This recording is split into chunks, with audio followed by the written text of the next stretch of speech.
Asset qualifying होगा अगर, तो ही इंटरेस्ट असेट के साथ ऐड होगा। माने इंटरेस्ट मतलब बोरोइंग कॉस्ट। मैं जब भी बोरोइंग कॉस्ट बोलूंगा, अगर मेरे मुंह से इंटरेस्ट निकलेगा तो समझ जाना वो पांचों बोरोइंग कॉस्ट मिला करके जो है वही वाला है। तो to get capitalised with an asset, I mean, if you want to capitalize the borrowing cost as part of cost of the asset must be qualifying in nature, and there is no doubt about that. Number 2, capitalisation की 3 process होती है। Commencement of capitalisation, suspension of capitalisation, cessation of capitalisation. Commencement of capitalisation means capitalisation की शुरुआत, suspension माने थोड़े दिन के लिए बंद, सेसेशन माने हमेशा के लिए कैपिटलाइजेशन बंद। कमेंसमेंट ऑफ कैपिटलाइजेशन का रूल यह है कि उस दिन से कैपिटलाइजेशन स्टार्ट हो जाएगा जिस दिन से हमने असेट के पीछे खर्चा करना चालू कर दिया और वो सारी एक्टिविटी चालू कर दी जो असेट कंस्ट्रक्शन के लिए जरूरी है, एंड जिस दिन से मेरा ब्याज लगना चालू हो गया। ये दोनों जिस दिन से चालू होगा कैपिटलाइजेशन उसी दिन से चालू हो जाएगा, लेकिन क्लियर रखिएगा असेट क्वालिफाइंग नेचर का होना चाहिए, नहीं तो कैपिटलाइजेशन नहीं होगा।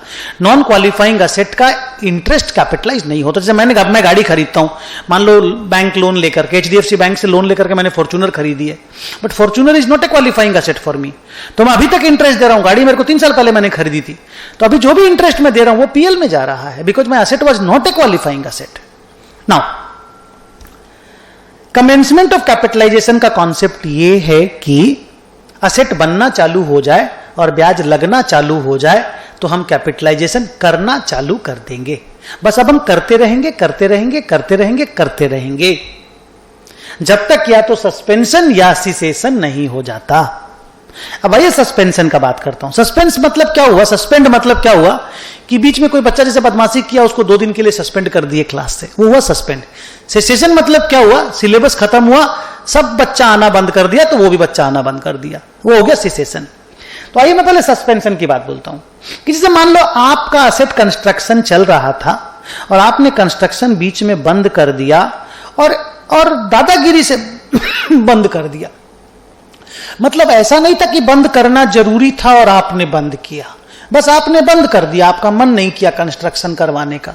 आप यूरोप अमेरिका घूमने चले गए और आपने कंस्ट्रक्शन बंद करवा दिया असेट का। तो A16 is not soft. A16 बोलता है हम आपका बोरोइंग कॉस्ट उस पीरियड में, जिस पीरियड में आपने कंस्ट्रक्शन बंद कराया, हम आपका बोरोइंग कॉस्ट का कैपिटलाइजेशन भी सस्पेंड कर देंगे। आपका कंस्ट्रक्शन सस्पेंड हुआ, इधर कैपिटलाइजेशन सस्पेंड।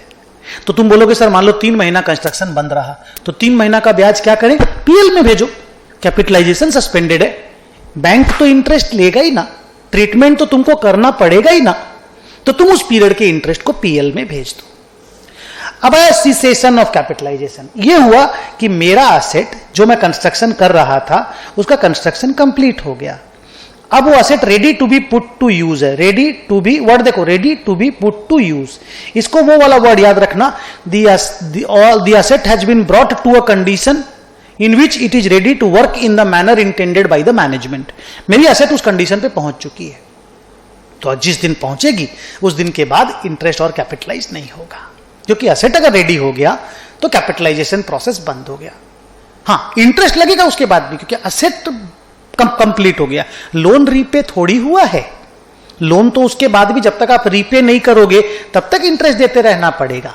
तो उस पीरियड में अब जैसे ही मान लो हमने लोन लिया 1/4/19 को, असेट कंप्लीट हुआ 31/3/24 को, तो 19 से 24 तक के इंटरेस्ट को हम कैपिटलाइज करेंगे, पर 24 के बाद 24, 25, 25, 26 लोन जब तक चलेगा तब तक इंटरेस्ट फिर PL में जाता रहेगा।